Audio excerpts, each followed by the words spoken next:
Welcome to Real Life in Real Estate. I'm Nickie Robbs. I'm a real estate agent in the Tacoma and Puyallup area, and welcome to a very fun summer episode of Book Reviews. Today, I asked a few agents to come and talk books with me. So welcome Austin Miller, Jamie Erskin, and Jamie Mansfield. We talk about some of our most impactful books for both real life, for business, for family, the things that have really made a difference in our lives that were applicable. And I think they're going to be a great resource for you too. So if you're looking for some great nonfiction, all of these books are incredible. We have Unreasonable Hospitality, we have Miracle Morning, we have the 12-week work year, and the 6 types of working genius. I know you've heard me talk about the 6 types of working genius, but it's important to hear it from other people too, because it's just a great book. And the 12-week work year is something I'm really excited about diving into now that I've heard someone review it, because I think that could be really impactful for my type of business as well as goal setting, because goal setting can be complicated. So let's dive right in and hear from Austin, Jamie, and myself. Today, we're going to talk about some awesome books because I know everyone here is a reader, or at least they've found books that have really impacted their lives. And why not throw in real life stuff when we found a book that is so beneficial? We can't stop talking about it, and it's made a huge difference, right? Totally. Right. Nickie, you recommended a few books to me that have seriously impacted my life. And I think Jamie's book is actually one of them. So Nickie, I appreciate your book recommendations. And when you give a recommendation, I know that I take it seriously. 100%. Aw, thanks. Same to you. When you've read a book, it goes on my TBR pile, and then let's see about how quickly I can get it from the library. Yes. Yeah. So Jamie Erskin, since you apparently have a very popular book, why don't you kick us off? What's your book today? Well, I brought mine. I don't know if I get bonus points. Extra credit. Yeah. Extra credit for you. So you recommended this to our team last year. It's The 6 Types of Working Genius, and it's by Patrick Lencioni. Austin, help me with that pronunciation. And I love this one. I don't know if you want me to go into like a little summary of why. Yeah, tell me how it impacted your life and what practical things you ended up doing because you read this book. Totally. And like a chapter by chapter breakdown would be great. Oh, 100%. I actually brought my, what are those called? Dioramas? Please. Report. So for me, well, first of all, anything that is about like I love personality assessment things. Like I love Enneagram and our 16 personality tests we do at the office. Being self-aware is so powerful to me. And I think that this book really hit home on being self-aware in the workplace. To just begin, I love the style that this book was written in. For me, I love reading, but I usually read fiction because it's fun. And nonfiction, I sometimes just have to be in the right mind frame for. It's maybe smaller chunks so that I really digest it. And this was written in such a fun way that it was so easy. I think I read it in less than a week. Like it was just a really easy to digest book. And he writes it from, I don't know what it's called. It's like anecdotal, maybe like a fable. Yeah, kind of. He's like writing it in kind of like a story format. Yeah. And it's the author's kind of self-discovery of realizing that we have these different strengths and then equal to that, we have frustrations in the workplace. And so it talks about identifying what your strengths are and what your frustrations are, and then applying that into, especially a team setting. And I think, Nickie, when you and I were talking about that, you were like, I apply this to my parenting life. I apply it to all sorts of things. And it really is, because it's a self-assessment of ways that maybe our brain works best, or our personalities really come alive in these different environments. So I love this. I feel like this was something as a leadership team at theREqb we took and read together, and then we applied it at last year's team retreat, and everybody was kind of on board. And it feels, what's funny is I feel like you brought this to us, and then it kind of like spread like wildfire here. And now everywhere I go, the girls' school, our church, everybody's reading it and applying it to all sorts of different team environments. So it's great. And again, I don't know how much detail you want me to go into. Personally, I feel like just recognizing the areas that I work the strongest in. So there's 6 cogs that they refer to in this book. 2 are your strengths. 2 are things you can do, but maybe will burn you out for too long. And then 2 are more frustrating types. I don't know if I'm saying that right, but and together, the ideal situation would be you have a team of people that each have one of these cogs that are all kind of working together.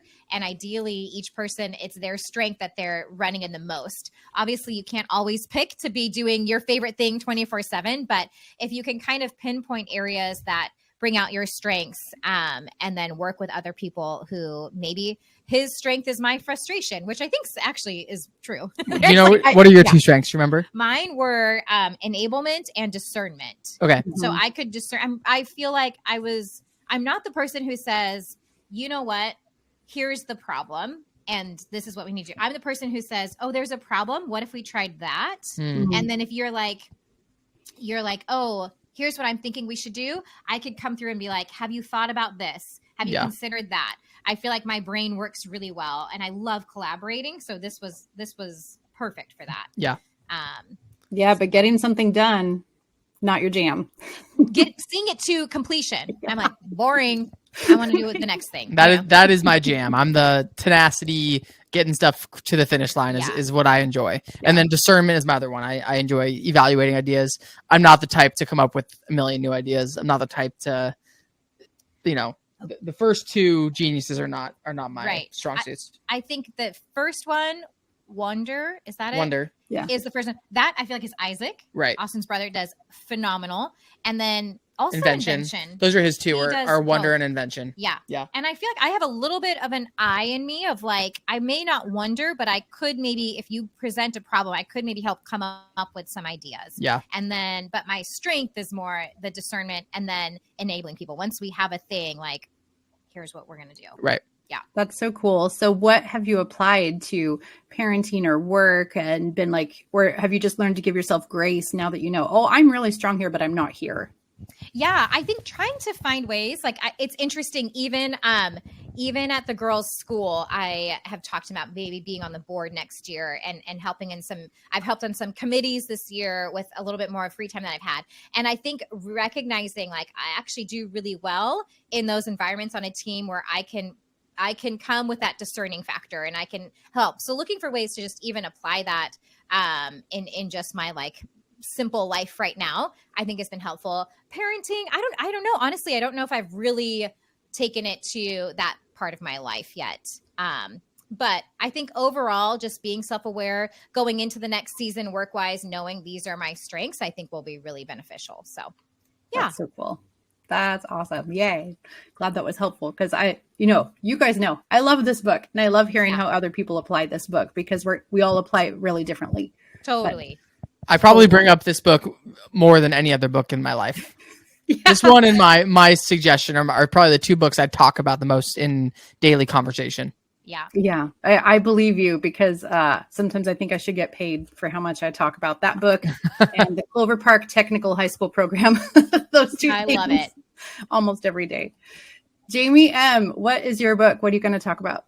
Well, first going back to the Working Geniuses, I haven't read the book yet, but I'm really excited to read it. I did just take the assessment not too long ago, and it was really interesting doing that kind of exercise with my team because it was really neat to see how we all fit together and why we're all kind of on the team and it works because we all have strengths in areas that others don't.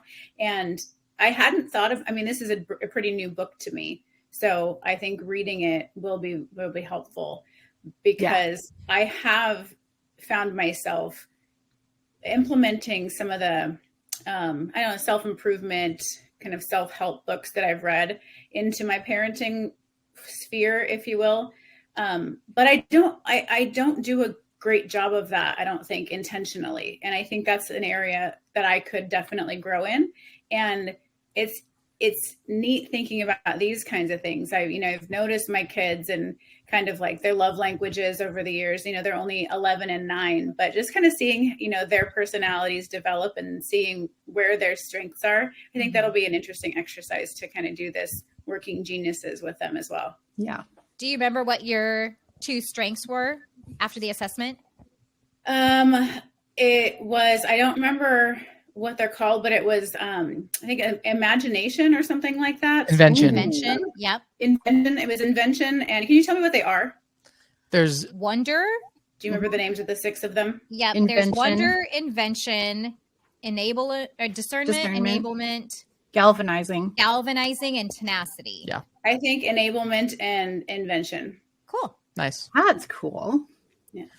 One of my favorite things about this test or this book and all the other ones out there is just realizing how different we all are and how we each have such unique strengths we bring to the table. And it always gives me empathy too. Like empathy for myself first. Like I can't be good at everything because I think as like a perfectionist Enneagram 3, I want to be good at everything, but knowing that I have, unique strengths I bring to the table and I should really try to leverage and lean on other people's strengths to complement mine. So that's helpful. But then also, the empathy for other people, like, rather than being frustrated with somebody because they're not good at something, looking at the fact that they have these other things that they're really great at. So how can how can we pull that out of that person rather than getting frustrated for the things they're lacking? So, I love all these different personality tests. And this is my favorite one for applying like a business or team setting for sure.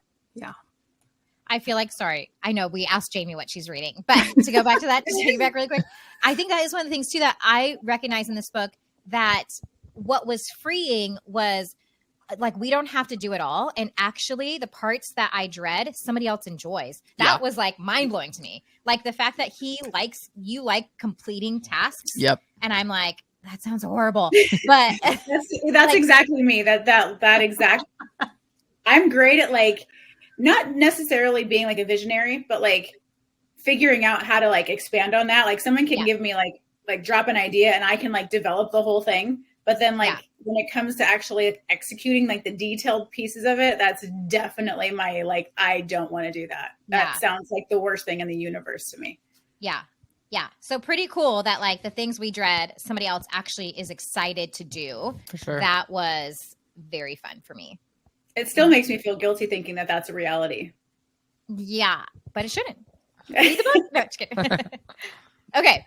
Nice. What's your book, Jamie? So mine was The 12-Week Year. I don't know if you guys have read that book or not. I've heard of it. Haven't read it. I had heard of it for probably 6 months to a year before I actually picked it up. I heard great things about it. And I picked it up and I read it, and it's literally changed my life. I came from like a corporate background. I don't know if anybody else in this room has had a corporate background, but when you're in corporate America, your whole existence, your whole worth is basically based on your annual review, right? And so the 12-week year is really mind-blowing because what it does is it changes, I wouldn't say two things, but it changes one thing in that it shortens the timeline, but the impact that it has is huge because you're able to consistently measure yourself against the goals you've set for yourself on a much shorter timeline. And so instead of like doing this like huge, like for the next 12 months, I want to do A, B, C, D, E, F. And then you're going to get lost in weeds. You might have accomplished it. You might not have accomplished it. A lot of the times you lose track of what you had set. You can move into a different direction. And then it looks like you haven't accomplished anything, even though you have, because now you're just changing gears and you're not measuring kind of what you have actually been doing compared to what you said you were going to do. So this has been such a encouraging model for me because not only am I so much more productive, but I feel like I'm the kind of person that thrives more when I have a lot going on. And so I can set more short-term goals and I can actually reach more of them and I can check them off my list. You know, I don't know if any of you have that like satisfaction that you get for like checking things off of a to-do list kind of thing. So I don't necessarily like we just talked about, like doing the tactical things, but I know if it's something that I want to get done, if I'm working in that vein and I can see progress towards it, it's encouraging, right? And I keep working towards that when I keep seeing that I'm making progress towards that goal. And so it's really kind of made me feel a lot more confident in my ability to plan what I want to do, my ability to execute along that plan. And I won't say that it's been easy. It's been very challenging. It's still challenging to get myself out of the mindset that it's supposed to be this long-term vision, right? It's been kind of ingrained into me for years that this is how you do it. You set these big goals and then you like work towards those big goals. And so even now when I'm setting these smaller term like tactics to try to accomplish some of these goals, I still find myself thinking like, where am I compared to like where I'm supposed to be? But bringing myself back to the reality of here's where I want to be, here's where I am, and here's really what I need to do, and figuring out what those actions need to be to move the needle from where I am now to where I want to be in smaller chunks has been so incredibly not just helpful, but it feels like I'm more of a participant in my life, if that makes sense. I'm not just kind of throwing big ideas up there and kind of hoping that something's going to work out. You know, I'm like reevaluating and I kind of correcting. I'm like, I think this is how I need to go from here to there. And actually that's not, I need to change this. That's not working. That's not what I should be doing. I should be doing this. You know, it really allows me much more frequently to reassess and replan. And I highly, highly recommend. Austin, you were saying that there's some books that you talk about all the time. This is something that like, I don't think I'm ever going to tire of talking about because it is so freeing and like I said, so much more confidence from just getting things done and knowing it's okay to screw up and change direction, and just tracking it is so empowering. So this includes a tracking system too? Or did you just develop one because that works for you? No, it includes a tracking system. So it kind of includes a tracking system. So there is this thing called Achieve. So the authors of the book have this like online program as well that you can sign up for. And they have this software that they've developed where it's called the Achieve. And I had signed up for, I don't remember, I think it was like $1,000 for like this like small group mentorship where it was, guess how long, 12 weeks. So you go through this whole process for 12 weeks and it comes with this Achieve software. I think you can kind of sign up for that independently. But I would say that the best, I didn't get a whole lot done my first 12 weeks, but going in and knowing that I could set my goals and step back, mind map what I really thought would be the best use of my time, where I really should focus, what I think the top 3 things would be for me to actually make a difference alongside that goal.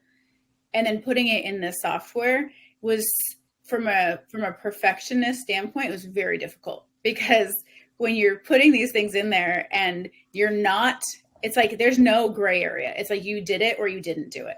So if I got 75% of the way there, it doesn't look like I did anything, right? And so it was really hard for me to like stay honest with it.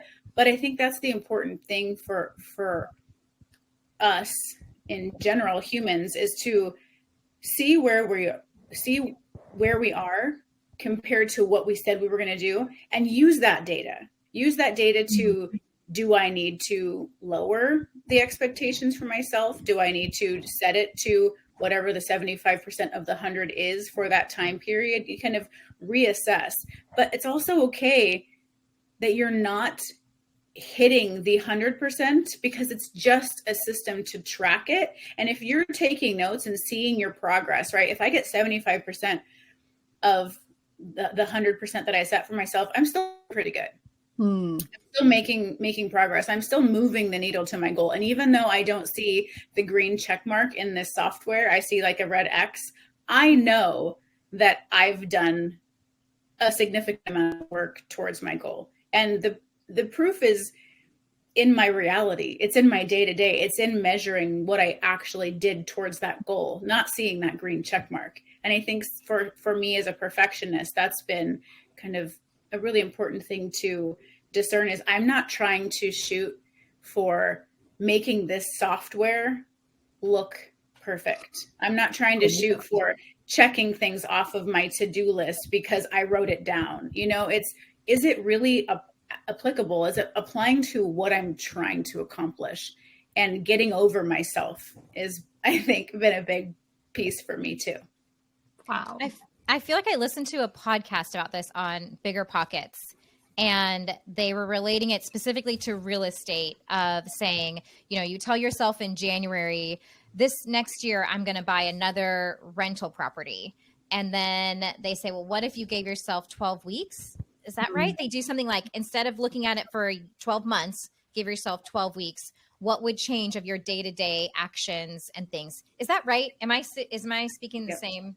Yes. That mentality of instead of giving yourself, because a lot of times it's January 1st and you're like, okay, at some point in the next year, I'm going to do this thing. Yep. And you're like, okay, I guess I'll start maybe in March. You kind of wait and delay versus shortening those time frames. So I'm curious, were there things that you thought, oh, I'll do that in a year, and then you shortened it to 12 weeks, and was it achievable? There has been a lot of adjusting, I'd say, in both directions. So there's some stuff that I would say that I would have thrown on there and I've accomplished sooner because I've made actionable tactical plans and broken it down. You set your goal and then you write out. I personally really like the mind mapping thing where I can talk about, I write down, just like on a piece of paper, and I'll do what I want to accomplish in the middle and all the different things I could do, etc., that would take me in the direction of that. And then I look at it and I say, what are the most important, the 80-20 rule? What are the 20% of this that I could actually start doing actionable now that can move the needle? And I will say that I have definitely accomplished more with breaking it down like that. But I'd say also I've had to remind myself that it's okay to not be able to, just because you have a shorter time frame doesn't mean I can actually close on 5 more units this quarter, right? The reality isn't necessarily that I can do that. So I have been able to accomplish more in certain areas. And then it's been kind of I wouldn't say a mind F, if you will, but sometimes when you look at this and you're excited and you're I can do all these things, and you know what you need to do, but the reality of the situation is you didn't think through every single thing you would need to do. I don't have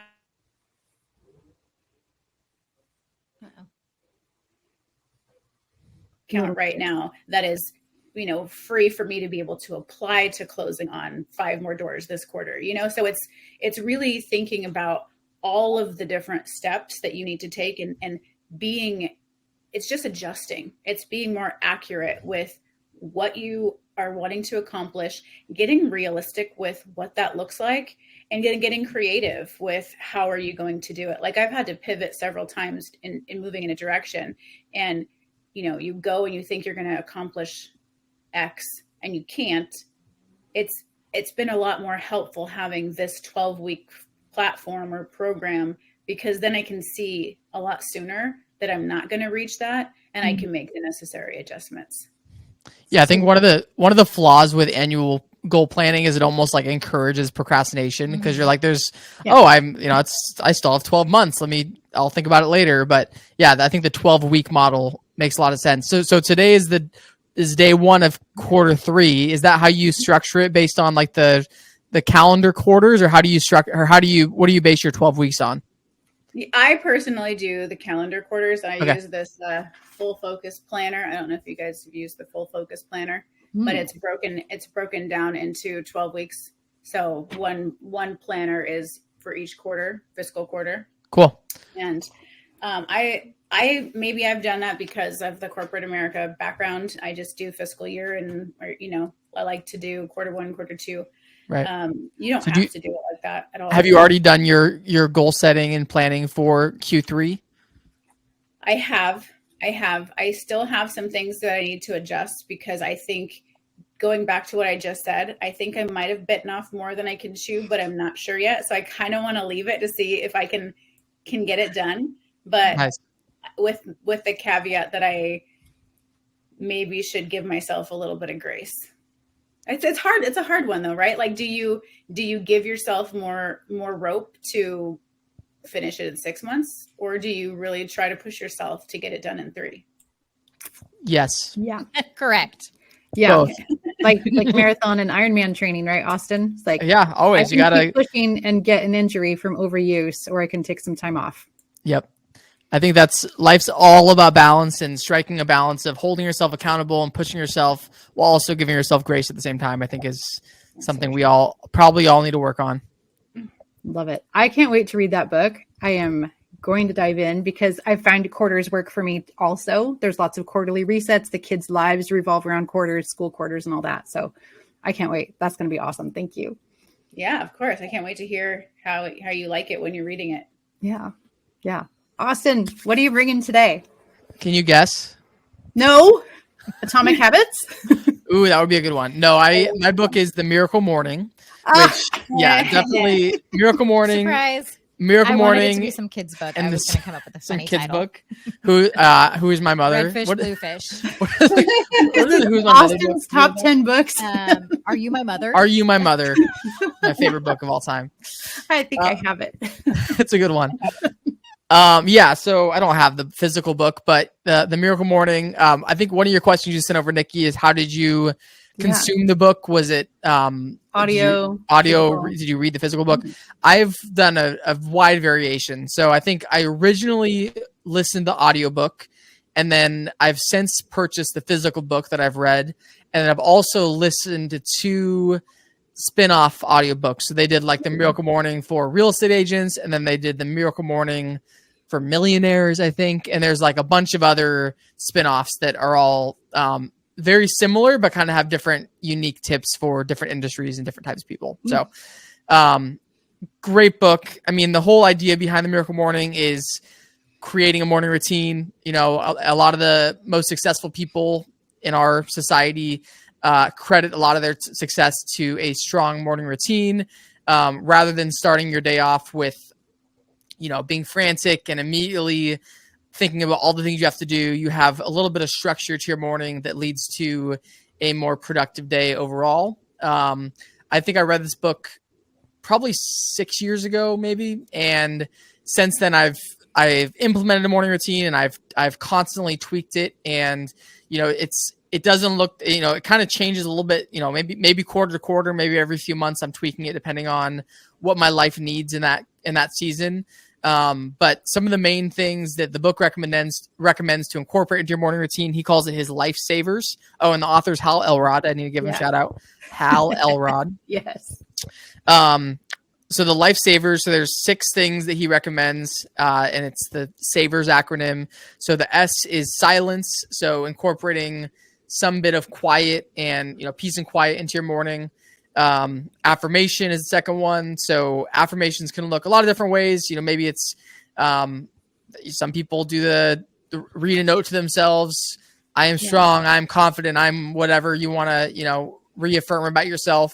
For me, it's my affirmations typically are around like reviewing my goals. So I do goals for the year, goals for the quarter, goals for the week, and goals for the day. So I spend time each morning reviewing what are my goals that I'm working towards. And then within that, I have on the same note a list of kind of like the vision for my life. So what do I want my life to look like today and 50 years from now, kind of thing.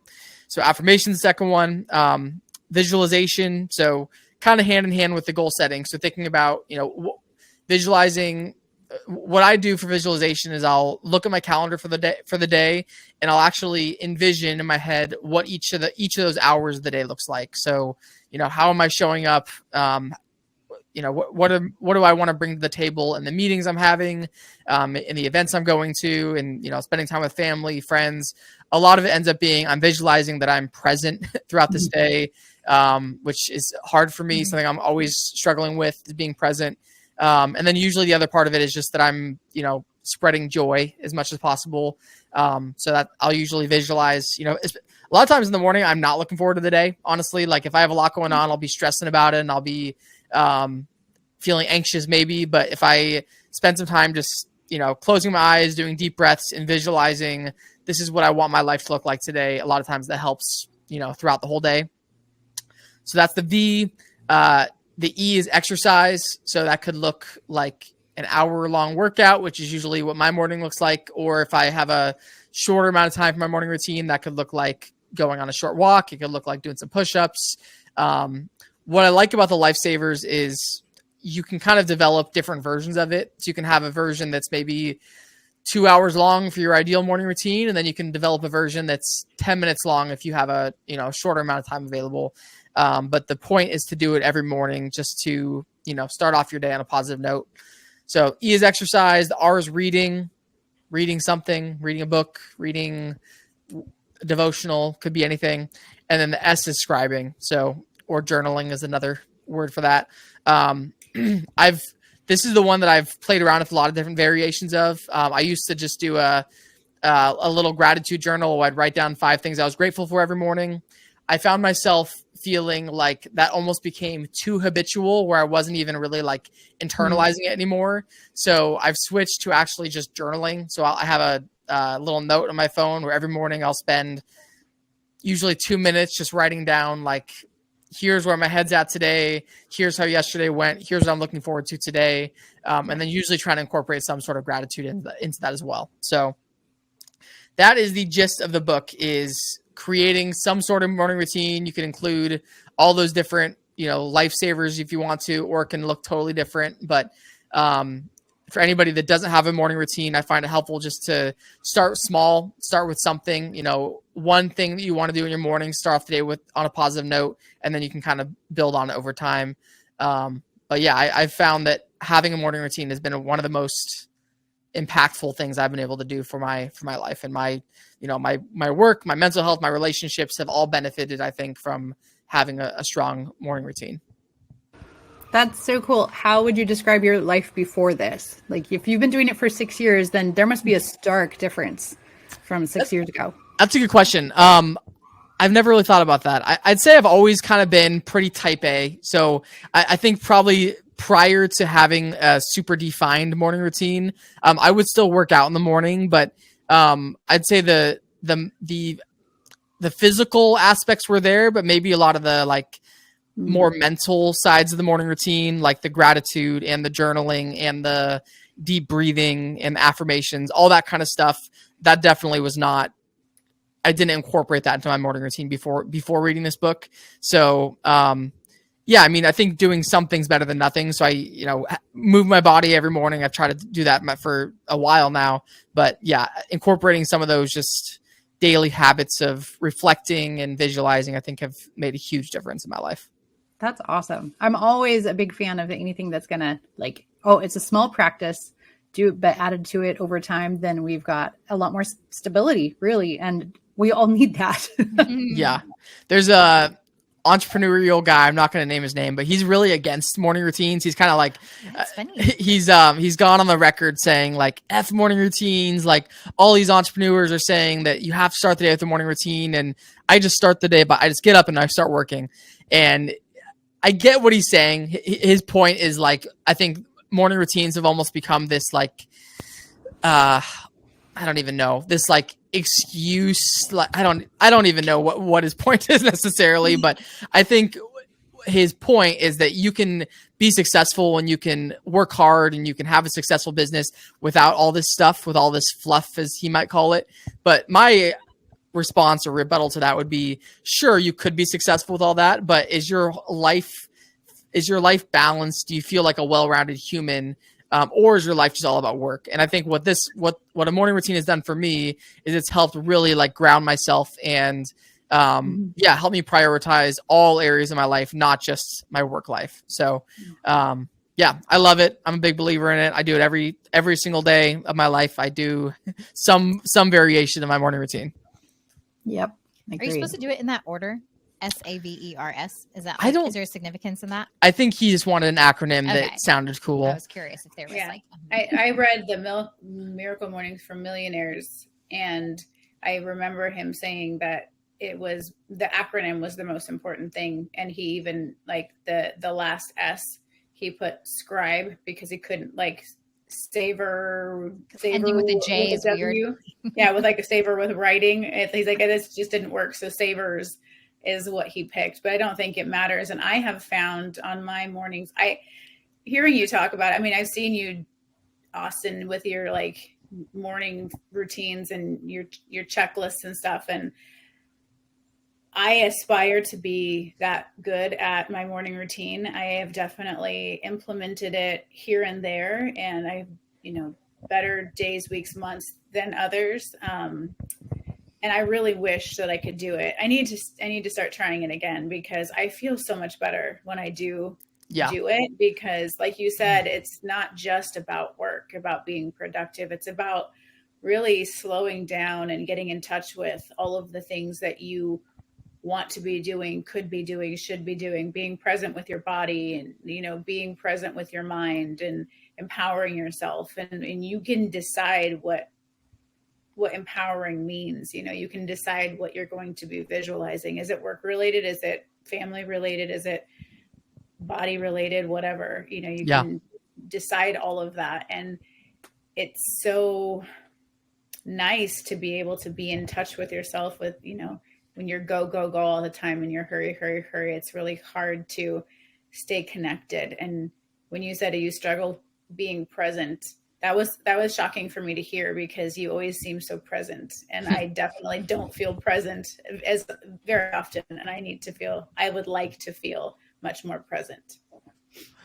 I feel like as moms too, it's true. And not just moms. I don't want to say you can't feel this way, but I think so much is like, you start your day and immediately when you're here, you're bombarded with emails and texts and things that what I'm getting at is other people needing you and needing your brain and needing your energy and needing, your presence. So I want to say not just to moms, but there is a level of to moms where it's like, as soon as you get out of bed and your kids are needing things at a younger age, at least it's demand.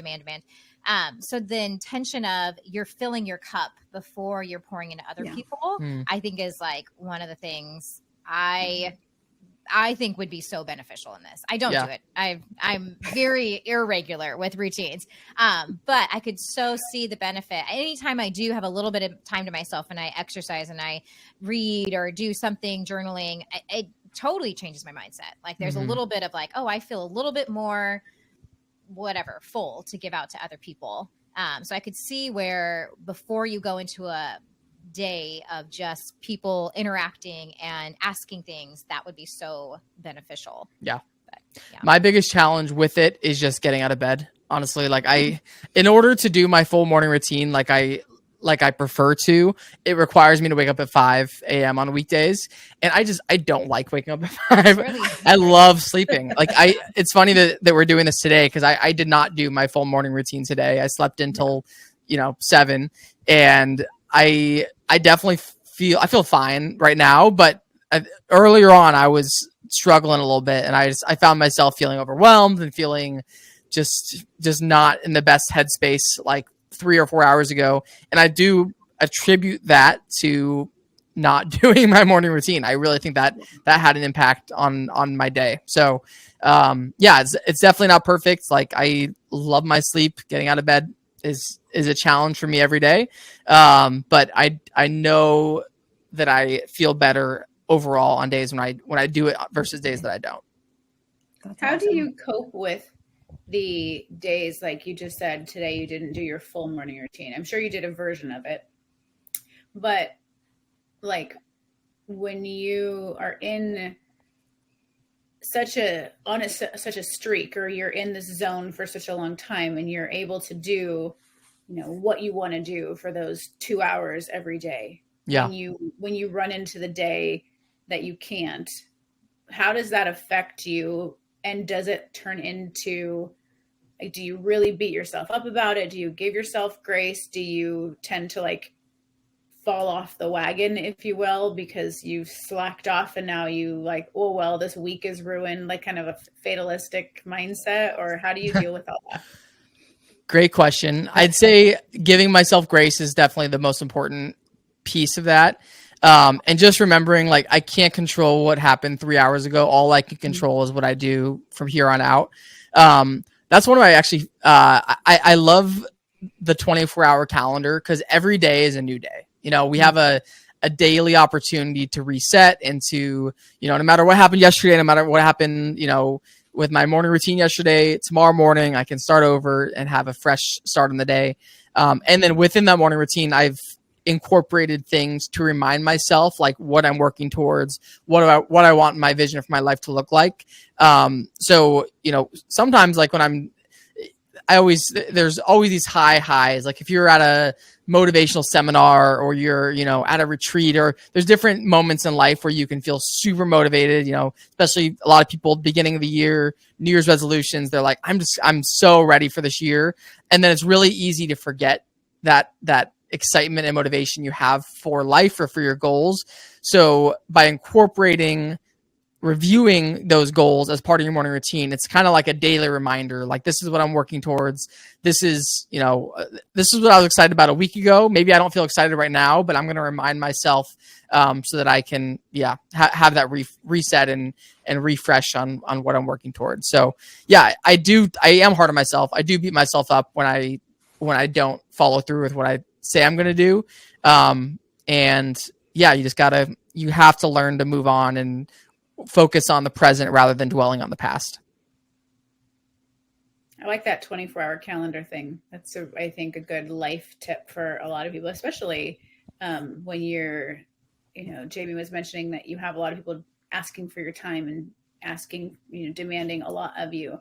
And I think the three of us also can relate that when we have kids, you kind of get in this zone, or I've failed on this, or I didn't do this. And you can, get into that headspace of, I could have done better, should have done better, but realizing that every day is a new day and you can plug back in and do better today. And it matters. It matters for the people that do depend on us. It matters for the people that, are looking to us for guidance and leadership. And it's a good reminder. Thank you. Yeah. Yep. Awesome. Well, last book is going to be Generous Hospitality. Not generous. Ooh. Unreasonable Hospitality. Wait, what is that it? one. What is it? Unreasonable Hospitality. Unreasonable Hospitality. Yeah, not generous. I've got too many books, but Unreasonable Hospitality by Will Guidara, because Austin recommended it along with The Power of Moments. And like those two books just are such a powerhouse. And so, the Unreasonable Hospitality, there's so much restaurant story. Like, okay, where are we going with this? but I really related to it's the story of a startup, right? It's the story of the journey of giving birth to a business that makes a lot of people happy. And it's not just the customers, but it's also the people that they're in business with. And I can relate to that because, my family is my business and you guys are part of my business. My clients are part of my business. But the real huge takeaway is really just about listening to people and taking some extra time to notice the things that they said. It's not hard. It's just making sure that when I'm listening to my kids, I'm hearing between the lines and I'm hearing, oh, this is maybe an underlying worry, or this is an excited thing that they've got coming up, so that I can ask better questions, so that I can participate in their lives more fully, so that I can really be there and be fully present if I just pay attention a little bit more, right? And it's like 1% more listening. It's not actually hard. It's not saying I have to take all my kids out, right? For every relationship. We all could understand the other person a little bit better, read between right? the Just lines. a little bit better. I'm not asking myself to go overboard and take each kid out on a date each week and have 1 hour of uninterrupted conversation. And that's not realistic. But it is more realistic to just sit down. They're playing a video game. Ask a few questions about it. Ask a few questions about why they're really into this show. Or, school just started for one of the kids because he has got year-round school. I'm like, all right, well, how's it going? How are you feeling about this? And then waiting for the answer. And even if he doesn't want to talk right now, because that's so true, just wait and maybe read between the lines now and then and put together the things. And so it's just, and then with clients, it's asking better questions. What are you going to miss about this house? What do you love about this house?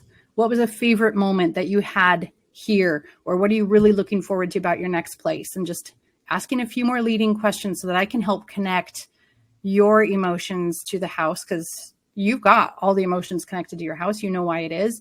And then I can be there for you a little bit better and hopefully advocate for you a little bit better. And also, of course, give a great closing gift that's going to be more personal, mean more. And then they're going to be like, oh, I feel seen. And that's the whole purpose. I want my kids to be seen. I want my clients to feel seen. I want my spouse to feel seen. So the whole book is really just summed up in how can we see people better? And it's by listening. That's such an interesting title. Unreasonable Hospitality. Unreasonable Hospitality. Austin recommended it, so it's probably in the office somewhere. Yeah.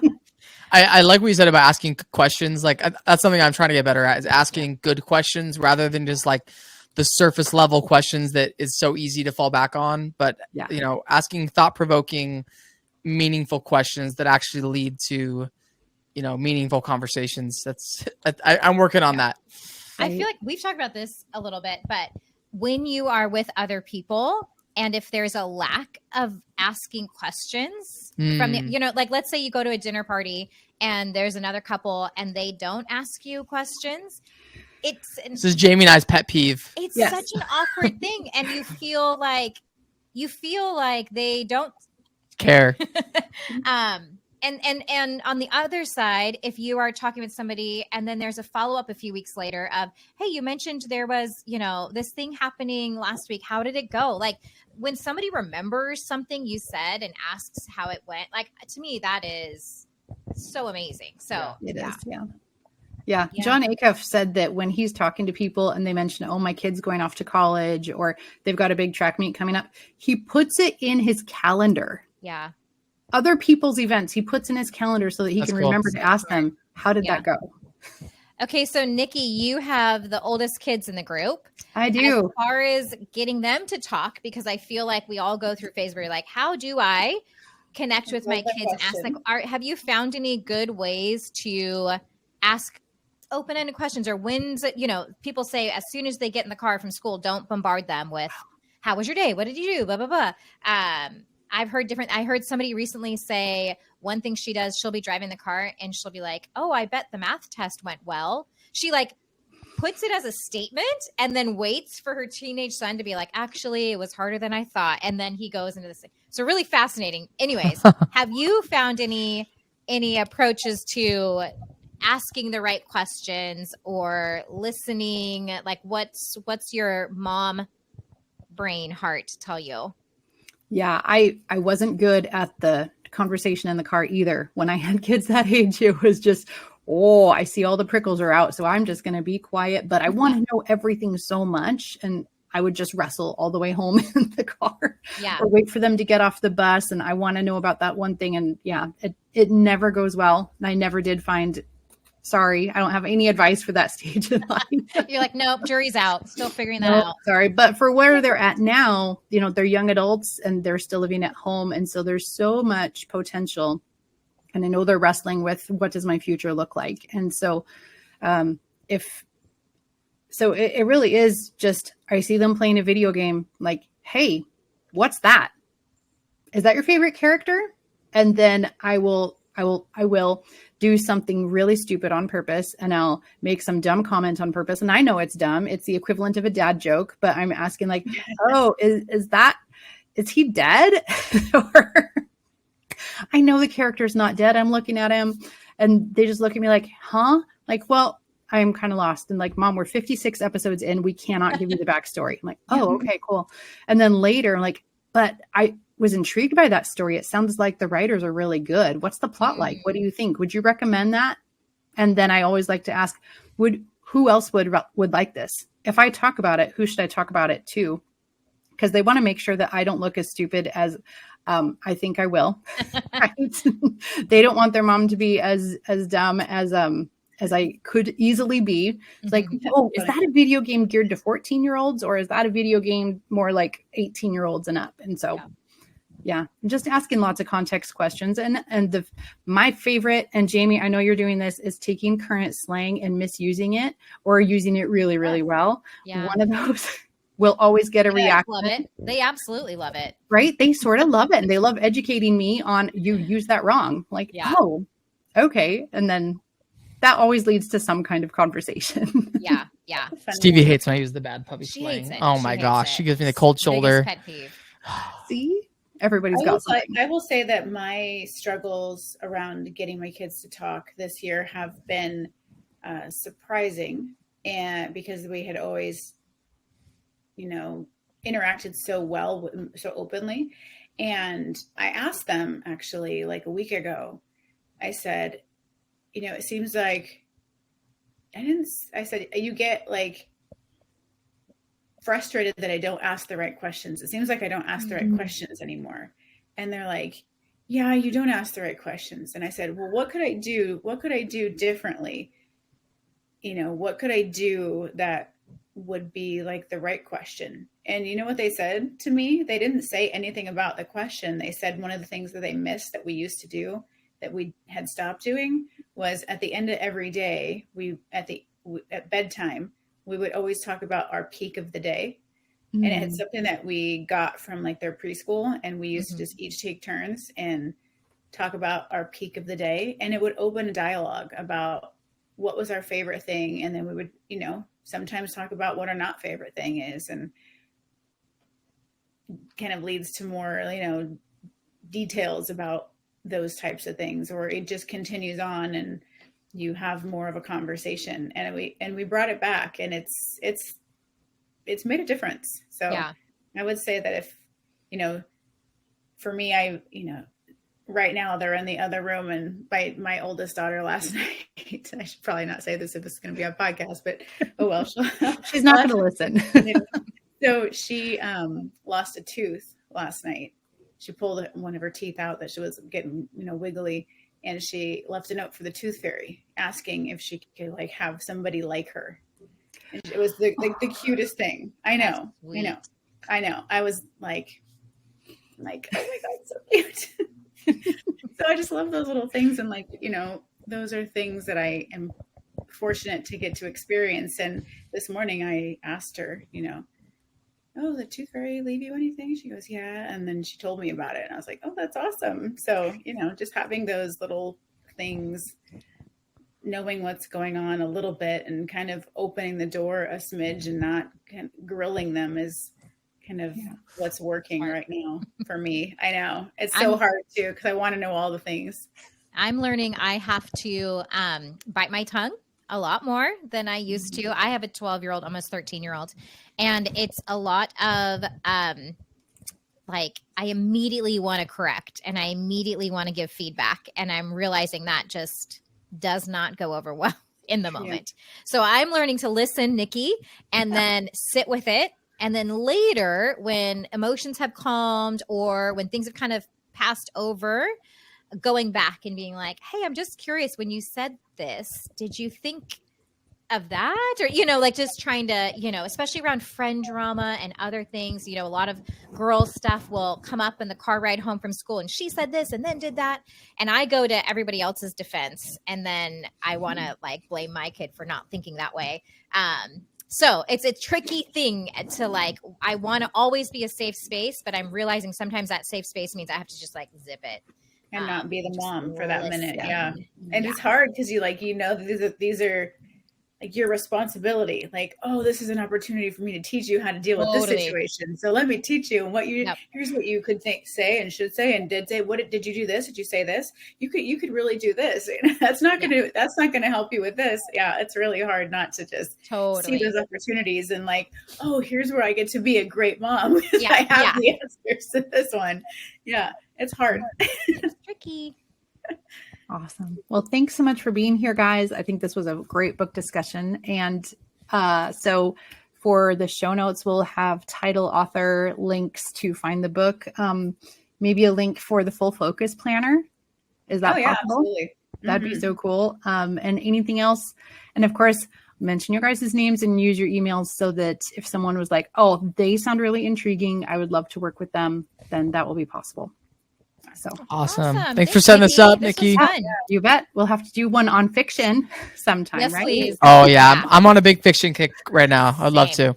Awesome. We'll figure something out. Thanks, everybody. So thank you for joining us for this very special episode of Real Life in Real Estate. That was Austin Miller, Jamie Erskin, Jamie Mansfield, and me, Nickie Robbs. And we are all real estate agents here in the Tacoma and Pierce County area. So if you'd like contact information for any of them, their email and contact info is in the show notes. If you'd like information about the planner that Jamie shared regarding the 12-week work year, that will be there as well, as is links and titles to all of the books. And this episode was produced and edited by Will Robbs of Will Robbs Art. If you need video or podcast editing and audio support, contact him for more information. Thank you so much for listening. Have a great summer.